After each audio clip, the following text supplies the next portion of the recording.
Productions, Howard Cohen and Eric Darling.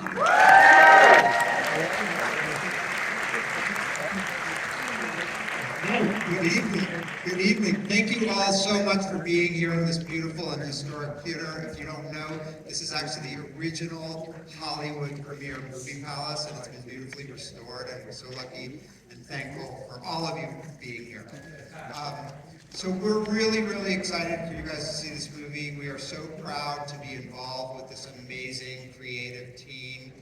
And we first saw this movie a year ago at it was a screening set up by the mayor of Los Angeles' office downtown.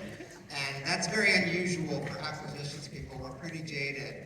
And we walked into the screening having no idea what to expect, and we were completely blown away. And not only were we blown away by the movie, but there was a whole panel of civic leaders talking about the actual issue that's behind the movie, and the extraordinary stories that they told made you realize that this beautiful film is about something that's very real that we need to all sort of pay attention to. So we are just really thrilled to be here and to be part of it. And without further ado, I would like to thank our glorious director, who's been just, I don't know, angel, just wonderful presence in our life, Ramchandani. Thank you so much. Oh, one thing is, please stick around after the movie. We're going to have a very, very special Q&A for all of you guys.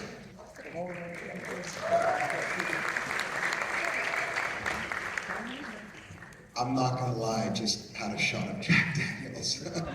I'm totally overwhelmed, and I never write stuff down because I pride myself on my memory, but I'm completely discombobulated, so please give me a second. Eric and Howard said, you know, people don't like long speeches at the start of the movie, and I apologize, I'm gonna keep it as short as I can. I just have so many people to thank, and so many of them are here tonight, so I want to start by thanking the people that originally backed me and invested in this movie. They're here, John Graham and Rufus Parker, investors, my friends, with their teams, Brad Lamb, Shazam, Shunara, like all of our investors, if I forget your names, it's the Jack Daniels, I apologize. I also want to obviously thank the great Ari Lopez. What a find, you're about to see his performance tonight. And Renata, Vaca, they're both here. They're incredible talents and they're my family now. I also have to give a big shout out to my editor, my producer, my best friend, and my therapist, Matt Dysel. We got through a lot of crazy times. I also have to thank my mentor. I think he's here tonight. I haven't seen him. His name is Dr. Vincent Medici. He saved my life many, many times. So thank you, Vinny. I hope you're here, and if you're not, I totally understand.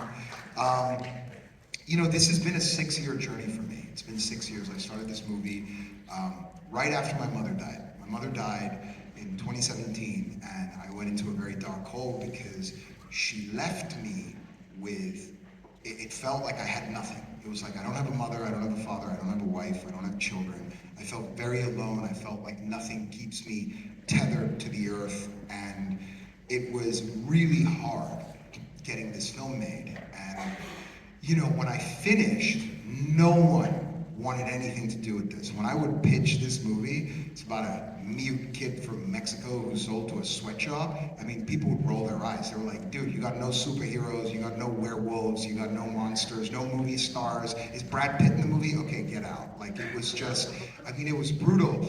And I went through a really hard time, and I started seeing this healer, and the healer told me, he said, hey, you know, your mom is still with you, and you should talk to her in some way, shape, or form. So I started texting my mom on WhatsApp, and I started telling her every day how I felt, and I told her that I felt very alone and that I wasn't supported. And about a week after doing this, I had a really, she came, it was like a dream where she came to me and she said, hey, listen, kid, help is on its way. It's coming. Keep doing what you're doing. Help is on its way. I was in Mexico City at the time, and I was finishing the film, and literally the next day after this dream, I bumped into Luis Mandoki. Some of you guys know Luis Mandoki. He directed When a Man Loves a Woman and Message in a Bottle and Listen Voices. And I walked up to him and I said, Luis, I know who you are. Your movie Innocent Voices was one of my inspirations. Will you watch my film? He was like, of course. And I was like, I'd like you to support me. I'd like you to be an executive producer, and I don't have any money. I can pay you in like fried chicken and enchiladas. And he came on board, and he was very generous with his time. And he then brought Yalitza Aparicio, you know, who's an icon of cinema. She came on, she came to a screening and she was like, oh my God, wow, I'll do anything for you. And I was like, great, I don't have any money, I need you to support me. And she agreed as well. And then I came back to LA. And you know, LA definitely it's a very interesting town. I love it, it's my home. But I found that no one, you know, again, even having these two Mexican icons didn't make any difference. No one wanted to see it. So I got very depressed. And I started going to yoga every day, and I go to this place called Hot 8 Yoga. And one day I'm in the changing rooms. This is last February. The movie's been complete for about 8 months. And this older gentleman comes out of the shower, and he's completely naked. And he looks at me and he goes, hey kid, can you give me a towel? Now, I don't know why I said it. I said, yes, I can, but you gotta watch my movie. And he was in shock. He was just like, what are you talking about, dude? And I was like, I negotiated with him. He's like this, or he was like, can I get a towel? I got him a towel. He watched the movie, and he's here tonight. He's an executive producer on the film. Many of you know him. His name is Michael Phillips. He's an absolute legend. He produced The Sting, Taxi Driver, Poison Powder's the third time. And when he came on board and said yes, it was like the fact that he's an 80-year-old guy that can do a handstand, like his energy is so good. He just brought with him like the force of my mother, the force of the universe. Right after him, my friend Thomas Jane, who's here tonight, he saw the film and he said, hey Mo, I'm gonna support you, you're a great director. He came on, he started promoting me. And then I was like, all right, I gotta find a distributor. And I sent it to a couple of the streamers and they weren't really interested, again, for the reasons that we said. And I was very, very lucky that when Karen Bass had a screening for Latino Heritage Month, I invited Howard and Eric and they came to the screening, and I will never forget, I came out, and the whole time I'm sitting with Matt, the editor, at the back of the screening, and I'm just watching Howard and Eric's heads. I'm like, how are they reacting? The whole time I'm just drinking a beer and I'm watching their heads. And we finished, the movie finished, and Eric came up to me and he said, wow man, that was really operatic and we'd like to help you. And they joined and they agreed to distribute the movie, which for me was amazing. Manchester by the Sea, Mud, Margin Call, Supersize Me, like these are all films that inspired me. So thank you very much, Howard and Eric. I love you guys. You've been great partners. You know, they really, the film changed a lot after they got involved. Like Eric and I sat in the editing room together, and he's actually a studio executive that's not like a douchebag. Like he's smart, and he had a lot of great things to say, and he helped me make a better movie. So thank you, Eric, for all of that. And then after Roadside Attractions, I wanted a bigger release. I wanted more marketing money, and I discussed that with my partners, and we tested the movie, and it tested really well. And that's when, you know, I wasn't sure how I was going to get this extra money. So I just looked up in the sky and I noticed something was coming at me real fast. And I was like, is it a bird? Is it a plane? No, it's Sean Wolfington.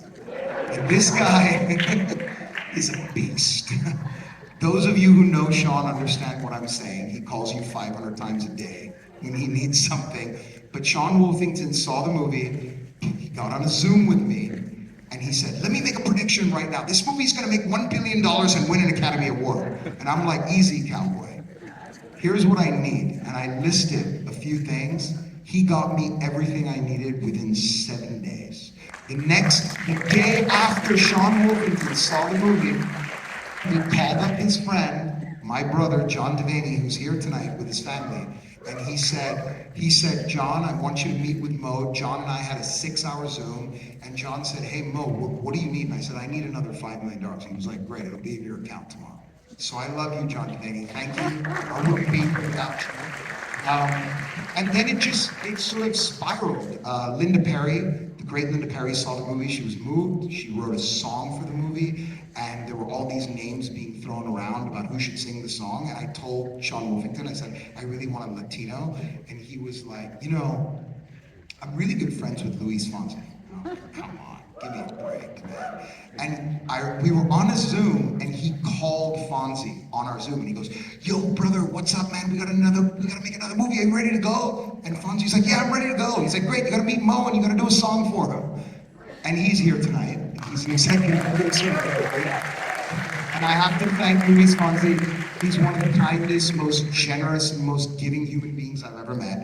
And at that point, I was happy. I was content. I was like, we're good. For a little movie, we've got enough people. And then it got crazy. Then it got even crazier. I then received information from Sean that Tony Robbins had seen the movie and sent me a video that Tony Robbins had made for me. And I was in Mexico City when I got the video, and I literally fell out of my bed. I wept like a baby. Tony Robbins is one of my heroes, and I gotta tell you, like, I don't care. What matters to me is what affects me. And Tony Robbins' words have saved me a million times from suicidal depression. I mean, where your focus goes, energy flows. That's on my WhatsApp. So Tony, I'm so grateful to you. You have been there for me, and you have supported this film like no one else. So thank you very much, man. You are fantastic. And then it got, you know, Jimmy Barr, the chief financial officer of Lionsgate, he's not here tonight. He joined as executive producer. The legend, Paul Lauer, the marketing guru behind The Passion and Rocky Balboa. We had all these people join. And then Vivek Ramaswamy, he came on board, and I was like, Vivek, I love you. You're an Indian, you're a Hindu, you want to do good in the world, but I'm a Democrat. I want to be honest. And what was so great is that he was like, no, look, I don't care if you're a Democrat, I'm a Republican.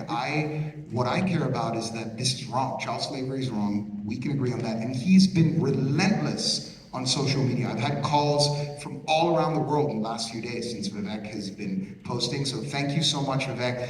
And then, you know, Martin Sheen, Mira Sorvino's here tonight. She joined as executive producer, and she is a massive advocate for human trafficking. She's been fighting for a long time, and I hope all of us will join her after you guys watch this movie, because she's done a lot in the anti-human trafficking movement.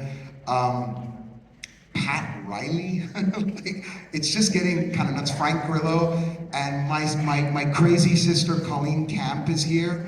She's one of the most insane people I've ever met, and I love her. Colleen, if you, me, and Sean Wolfington went and got in a spaceship, it would explode, and we would power the earth forever after the sun died. So thank you, Colleen, for everything. And lastly, I just want to say, you know, for the little 12-year-old boy who was bullied and he saw Rocky, and you know, Rocky changed my life, and it's the reason I became a filmmaker. To get an endorsement from Sylvester Stallone has just been the greatest moment of my life. Last Saturday, Tony Robbins sent me a message, and he said, "Happy birthday and Merry Christmas, brother." And I was like, whoa, has he been drinking? Like, does he know it's me? And he sent me a video that Sly had sent, and I just sat in my car and I cried. And I said, you know, I felt like a failure my whole life, and I can enjoy this moment, and I can say that I did something because I inspired one of the people that inspired me. So before all of you fall asleep, I'm gonna stop and just say, thank you for being here, and I hope you enjoy the movie.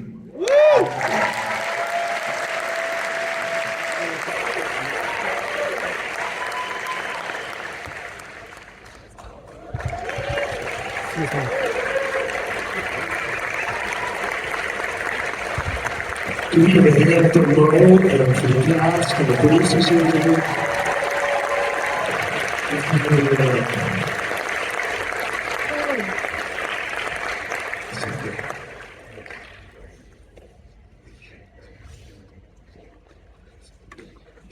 So we'll start with you, Mo. Would you share a little bit about your father's influence and the healing that came from this process? No, absolutely. Well, you know, my parents were born in a province in Pakistan called Sindh. They were kicked out of their home. And my dad, you know, he had a hard life growing up. in this film, he's multiple characters. He's Jesus, he's Cesar, and he's El Jefe. Those are the three characters. And I know in his heart he was a good man, he was incredibly abusive. And for me, part of the reason I wrote the movie and I wanted to make this film was it was my way of forgiving him and coming to terms with understanding where his suffering came from. You know, there's a great saying, hurt people hurt people. And I wanted to understand what hurt him. And I really have to credit Joseph Campbell and his amazing book, The Hero with 1,000 Faces, where he talks about how atonement with the Father is such an important part of the hero's journey, and where the hero recognizes that the ogre aspect of the Father is really a reflection of the hero's ego, because the Father is preparing him for the office of life. And I wouldn't be here today if it wasn't for my dad, and it was a long journey, but I love him and I forgive him. It's often said, you know, if you can't see one, just get a drink on the shoulders. Your dad had been the father you wanted, you might not be the man you're proud to be. Ari, I saw your test in the very beginning, and I could not believe. Can we have a hand for this man that tells more of his face, the eyes, and the words? Extraordinary acting. Thank you. I'd love to know how you prepared to act as a mute, and also a little bit about just your initial working with Mo, what that was like, and how you were able to keep that emotion throughout this film without saying a word. Well, I've been acting since I was 6, but just like in short films. So when I got this role, I was shocked in a very good way. But I was also frightened because I had no idea at all how to play a mid character. But luckily, I had Mo. He's not just a director, he's a great person, and he's a master. I mean, he's been a teacher to me for the past 6 years. And when I got the role, I came to him and I asked him, like, what do I do? Because I don't know how to play this character. And he told me, well, Jesus does speak to one person. He speaks to himself, like we all do, all the time. And that was a pretty big realization to me. We wrote a monologue of all the Jesus' thoughts, and he showed me like a lot of videos of the movies that inspired him. He showed me those movies. And we also created a great relation. We are like brothers, and on set, like all the crew and actors were like in a second family to me. So I mean, the combination of all that was like what made Jesus come to life. Yes. And I was shocked to hear you guys were laughing throughout the script. All the time, like between scenes. Clearly you weren't method actors, thank God. I mean, what makes me laugh the most is this story. We were shooting like a really emotional scene. El Jefe was talking to me and he was crying. And I was just like, don't beat yourself. I need to go to the restroom. So I just called God and I ran to the restroom. And I came back and they started calling me Mr. Cruz. Yeah, that was my nickname for a long time. Renata, you got picked out. You weren't for this role originally, but Mo noticed the two of you during off time flirting. Tell us a little bit about how you ended up with this role and what was it like working with Mo? Working with Mo, it's been amazing. I mean, he's an incredible director, and I'm very thankful that he gave me this opportunity because, I was going for another role. I was going to play Nadia, the girl with the crucifix. And a day before we started shooting, Mo just called me and he was like, hey, Renata, how would you feel about playing a lead? And I was like, are you teasing me? Are you, yeah, okay, well, yeah, of course I want to play Alina. And now we're here, and I can't be thankful enough. I'm very, this is a dream. Yeah. No, I actually cast her. You know in the movie where the woman in black takes that first Yes. girl. So I had cast her to play that role, and she was on set because for continuity we needed her in all the scenes. So she'd been there for a week, and every lunchtime, this guy's flirting with her. I'm watching him, and I'm going, "That's it. That's what I That's the want. chemistry. I wanted to like capture that." Brilliant, brilliant. Right, Renata? You back me up. Let's have a hand for a beautiful role. Such a beautiful job of chemistry with you. This is, you're becoming known for films of this nature now. We've worked on one before like this. Tell us why you got involved with this film. I've been working against human trafficking since 2004, first as a stop violence spokesman and campaign spokesperson in the state of Washington.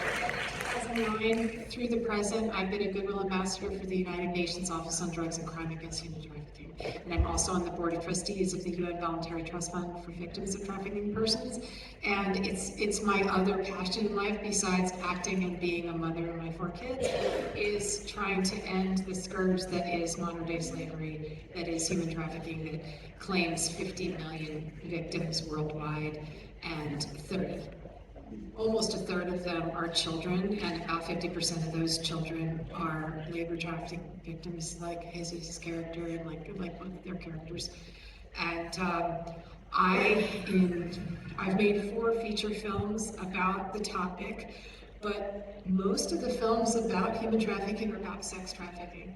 And maybe it's because it seems the most egregious, and it is horrific, especially when it affects children. And I was in Sound of Freedom, and that had a big impact worldwide. And I was in one of the first ever projects about human trafficking, the Lifetime miniseries Human Trafficking, which got Emmy and Gold Globe nominations. But this story is very, very powerful because it's about the labor trafficking of children. And labor trafficking takes so many forms worldwide. You can have camel jockeys, you have garment workers, you have Christmas tree farmers, you have janitorial staffs. There's a huge range of trafficked janitor labor in the U.S. As I said, Christmas tree farms, tomato farms, people working in rest homes. I have personally interviewed people in California who were trafficked in, who thought they had construction jobs, and then they had their passports taken at the border and were then put to work as slave labor in like hospices for elderly people. And they had no medical training whatsoever, and they had to work 24/7, and they had to sleep on the floor, and they weren't given any food. They had to eat from the dumpster. But one of the very first human trafficking victims I ever met, it was after I had shot Human Trafficking, the miniseries, and we were doing advocacy in Washington, trying to pass the TVPA, the Trafficking Victims Protection Act, like a new improved version of it. And I was like, well, I've interviewed ICE agents, because that's what I played in that miniseries, but I was like, let me interview victims and survivors. And I worked with this organization called Coalition to Abolish Slavery and Trafficking, which is right here in Los Angeles. And I met my first 2 trafficking survivors, and they changed my life. They were both here in Los Angeles. They were both trafficked from, I believe they were both, well, one of them was from Mexico, I think the other one was from El Salvador. And one was a sex and labor trafficking victim, and the other one was a pure labor trafficking victim. And she was a garment worker, and she had been told, she had been recruited in her village in Mexico as who were the best seamstresses, who were the ones who could tailor a beautiful dress, And she was told that, her visa was going to be taken care of, and everything was above board, and we've got this woman who's going to give you this great job. She gets here to California, and she's locked into a room with one other woman, and she is told that she cannot leave. She can only leave like one day a week. On Sunday she can go to church. She's allowed to go to church, which ended up being like her saving grace. But they had to work like all day long, and at night they couldn't turn on lights. They couldn't use the shower because it would make noise. The woman hit her, and threatened her and threatened her family that she would go and kill her family if she tried to escape. And she said to her, and I'll never forget this, she said, here in this country, in America, you are lower than a dog. She said, in this country, people care about animals. They have societies for the prevention of cruelty to animals. No one here cares about you. And luckily for my friend, Flor, she didn't believe her, and on the one Sunday where she was allowed to go to church, she found a payphone and she made a call, and she was able to escape this woman who finally, was one of the first people arrested in California for human trafficking. But her story was, she luckily got out after a month. It wasn't like that, but this same organization, CAST, worked on the El Monte case, which I think had connections to this movie, Rachel's story. And one part of the story that killed me was the iron, because another trafficking survivor that I met in Mexico, who was a sex trafficking survivor, told me that for insurrection as a teenager, she was sex trafficked to this village called Tenancingo, the city of pimps, and she estimated she was raped 46,000 times in 4 years, from 12 to 16. And because she complained or something, she was insubordinate to her pimp, he took an iron to her face and her private parts, and then he took an iron to her baby's face. She had an 8-month-old baby. And when I saw that moment where but I couldn't take it. So that's the power of this film, because you are feeling the reality of every one of these 50 million people in the world today who are living in this horrible, horrible exploitation, and you can relate to it because of these wonderful performances and this wonderful, masterful direction and this storytelling. And I know it was a tough film to watch, but most of you are still here, so bravo. And if you can go out into the world and take some of this feeling that you have today of the injustice, the anger, the empathy, and you put it into action, you join forces with people who are already doing the work, like CAST, or like, the UN Voluntary Victims Trust Fund, or like Polaris Project, or, there are so many different great organizations doing work against human trafficking. Find a piece of legislation that forces corporations that do business in this country to vet their supply chain and has real teeth, like we ask Governor Newsom, or we ask the future president, what happens when there's slavery in a supply chain? What's going to happen to that company? What happens to Nike when you find they've got a factory full of kids chained to the machines? We have to demand change. We as the consumers at the point of purchase have to say, we want to know who made this and how much they were paid for it. They were paid a fair wage, and we don't stand for slavery anymore. And we, there's so many things we can and we're going to provide the website and everything in a few days to ways that you can meaningfully get involved.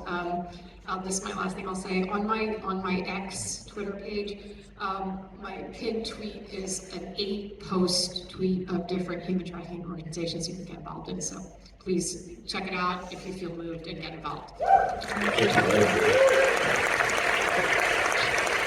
So let's go back to the next.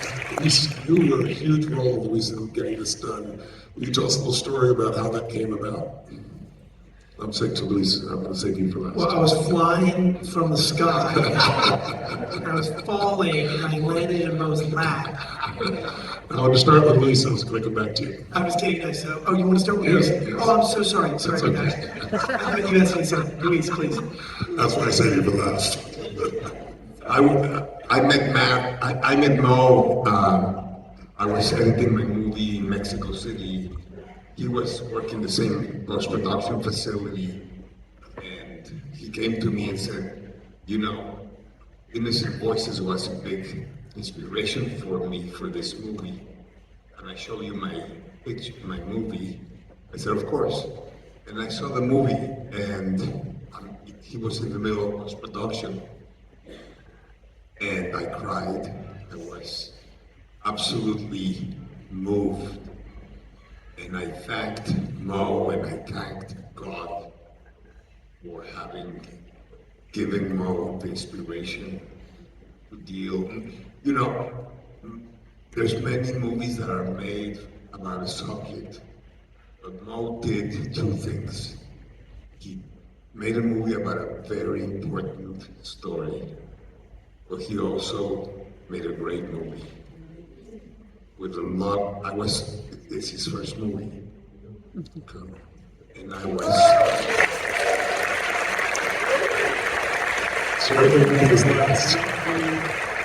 but I was completely taken by his talent, his power that was being applied to tell a story that is so important today with such an amazing cast. I saw Ari, I saw Renata, I saw the Jefe, the bad guy.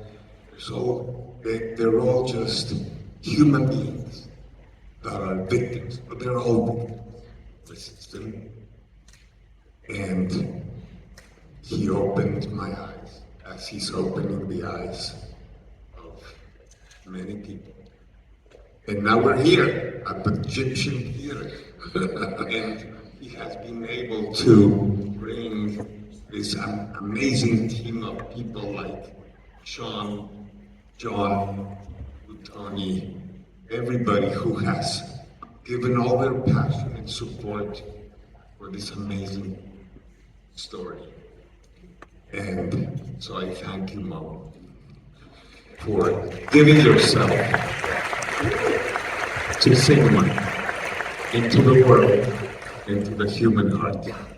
Beautiful. Well, thank you for helping to create that integration. That moment was huge and still really huge.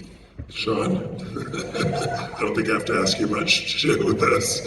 How did you get involved with this? What does it mean to you? I didn't watch much of the Olympics, but my favorite Olympics is diving, because the athlete chooses the difficulty level. And like if it's 5 out of 10, it's like I'll use the restroom. But when someone steps out on that board, and the announcer's like, difficulty level 9.9, I'm like, I gotta hold it. And just right there, they earned my respect. Forgive me, I didn't mean to. My wife's gonna tell me about that later. But I'm just saying, I respect him right away. Because the majority of people would never go for a 9.9. And knowing how many people rolled their eyes when he said he wanted to make a movie about child trafficking with a Mexican boy who was kidnapped, sold, mute, and the whole deal, no one was interested because it's a 10 out of 10 difficulty level. And you know what's amazing? I know your mother and father are so proud of you, Mo, because you didn't just step out on that board and take on a challenge that the vast majority of not Hollywood, the world. You dedicated 6 years of your life to it, while your friends who are directors are being hired on maybe 70 jobs. You bled all over this with John, with Rufus, Matt. Every time I would Zoom him, I thought Matt lived at his house, and I have to thank Matt's wife, by the way. She's here tonight. What a masterful job this team did. I mean, literally, and he wrote it. He didn't just direct it. The lines, the performances, Ari, without saying a word, spoke more than anybody I've seen on the big screen. And Renata, not only, I will say I think Ari was flirting with Renata. I'm not gonna lie, it's a big debate. I think he was. But Renata just killed it. I was convinced. Like it was real. People magazine is still talking about this. They don't know if they're dating or what, but unbelievable performances. And everybody, the traffickers were incredible. Cesar, the Garment King. I mean, in the whole sweatsuit, he was amazing. And then you've got Lisa Gerard doing the scores. I sit here just listening. I find myself wanting to post on social media just so I can hear Fonsi's song with Linda Perry. And Anna's really upset at me in bed last night because I wanted to stitch together the perfect Instagram. I want to hear the whole song. Warms my soul. And to see all these people. And I remember Mo was telling me that he was texting his mom. And he had a dream that, people were going to come and look at all the help. I've never been involved in anything with this much horsepower. You got Tony freaking Robbins. Personal power. Holy crap. from Tony to Mandoki, and like, to be honest, I'm gonna be in bed today and be like, honey, is this even real? And I'm just so proud of everyone involved, but in particular, Mo, I know your parents are so proud of you. And I'm so grateful that you invited all of us to be a part of this mission. Because it's not a movie, it's a mission. And I'm so honored. Also, Fonsi's here with Vaca. With your business schedule. Where is Fonsi? Fonsi, where are you? He's guys. Guys, I want everyone to put this matter on the press. He's one of the most genuine human beings I've ever met. Fonsi, you are my preferred, I love you. Just to wrap this up, what do you hope this movie achieves? What do you think it's going to bring out people? What do you want to see it bring out people? Look, I would love it if this movie made people angry and they decided, you know what, we've had enough. We're going to do something about this. You know, organizations, like I get all that. We have our website, we have everything. But what we really need is we need everyone to be inflamed by this. Because 100 years ago, there were things happening in this country and around the world that aren't happening anymore. Yes. And you know why they're not happening? Because we as a society collectively decided enough. So the word that I think of is enough. Enough. This is unacceptable. Yes. You think about it, what ended slavery in this country was somebody was a storyteller, Uncle Tom's Cabin. And people read about it, and people got upset enough that they said, never again, no more, and it ended. So hopefully this film is the beginning of that conversation, that level of upset, that level of action.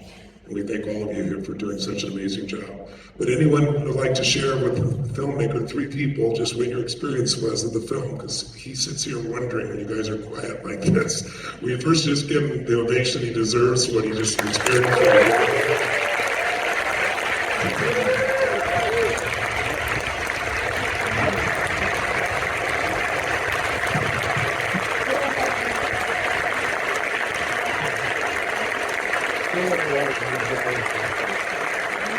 You did have an Oscar yourself. Thank you for doing this today.